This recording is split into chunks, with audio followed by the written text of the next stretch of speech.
اهلا وسهلا ومرحبا بكم معايا فيديو جديد على قناتي وقناتكم قناه امين للخياطه والطبخ، واللي كنتمنى يلقاكم باحسن الاحوال وبالف خير. وهذا الفيديو ديال اليوم هو فيديو جد مميز، حيث فيه هذا الخبز ديال الكوشه اللي كيجي رائع بزاف بزاف وكيجي لذيذ، وهو خاص بالمناطق الصحراويه اللي معروفه بهذا النوع هذا من الخبز، خبز ديال الكوشه. وانا بغيت اليوم نشارك معكم الطريقه ديال الطهي ديالو، وكنتمنى هذا الفيديو اليوم تعجبكم، وما تنساوش تتابعوا معايا الفيديو حتى الاخير.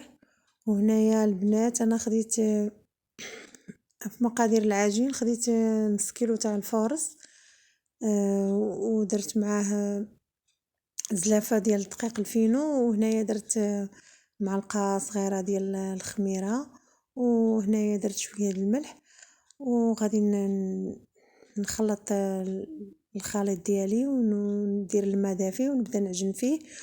و الا ما عندكمش البنات هذا دقيق الفينو، ديروا غير دقيق القمح، انا حيت متوفر عندي داكشي علاش عجنته. المهم انا خليت العجينه مرخوفه ودلكتها بالماء مزيان، وهنايا راني غطيت عليها وخليتها تخمر. غنغطيها غير بهذا المنديل الرقيق حيت كاين الحال سخون بزاف، وغنخليها واحد 10 دقائق هكذاك. وهنايا البنات هانتوما كتشوفوا العجينه ديالي راها خمرات، وغادي ان شاء الله نديوها باش نطيبوها هنايا في الكوشه. هنايا رحنا هذيك العجين قرصناها وخرجنا منها 3 الخبيزات،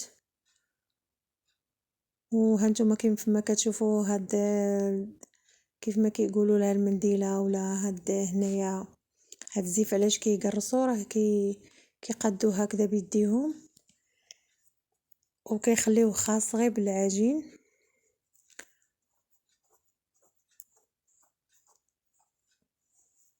المهم البنات هاد القريصات هادو بعد ما كنقرصوهم رحنا كنخليوهم يهمدوا شويه، وعاد عاوتاني كنبداو نسرحوهم.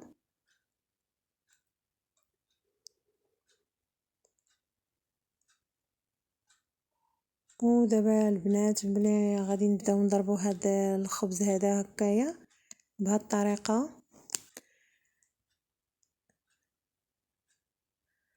غادي نديروه رقيق بزاف، ما يجيش البنات غليظ باش ما تكونش فيه اللبابه، حيت هذا الخبز ديال الكوشه معروف بانه كيكون رقيق وكيتنفخ ومن الداخل ديالو كيكون هكذا، كتلقاو جلده على جلده وكيبقى رطب.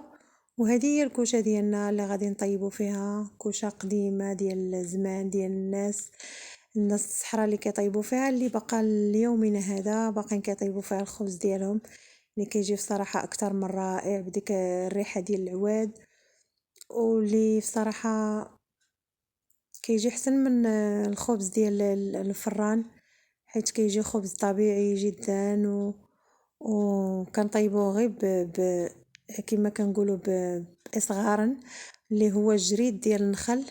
الجريد ديال النخل بعد ما كيبس وكيطيبوه فيه، اللي هو هذا كيف ما كتشوفوا، هذا هو الجريد ديال النخل بعد ما كيبس اصغارا، ولا بالعربيه الحطب. وهنايا بعد ما ارتاح لينا البنات الخبز ديالنا، احنا خدينا الكوشه.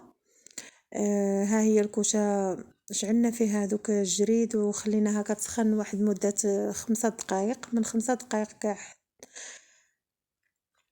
حتى ل10 دقائق بحال هكذاك، وخلينا هذاك الجريد هكذاك فيها كيسخن علين ما همد لينا الخبز ديالنا. وهنايا البنات بعد ما درنا الخبزه في الطراح، غنخليكم تكملوا الفيديو على نغمات الركبه ديال هاد الخبيزات ديالنا. هانتوما كتشوفوا كنمسحوهم من داك الرماد اللي كيلصق فيهم مره مره، كنمسحوهم بزيف رطب من الوجه ومن برا. ودابا هو الخبز ديالنا راه جا اكثر من رائع البنات، وجا لذيذ بزاف بزاف. وكنتمنى هذا الفيديو ديال اليوم يعجبكم، وما تبخلوش عليا بلي لايك ديالكم والتعاليق الزوينه اللي كتشجعوني بها. وكنتمنى هذا الخبز ديال الكوشه ديال بلادي ديال تاكنيت يعجبكم بزاف، وكنتمنى تذوقوه عما قريب، وشكرا لكم.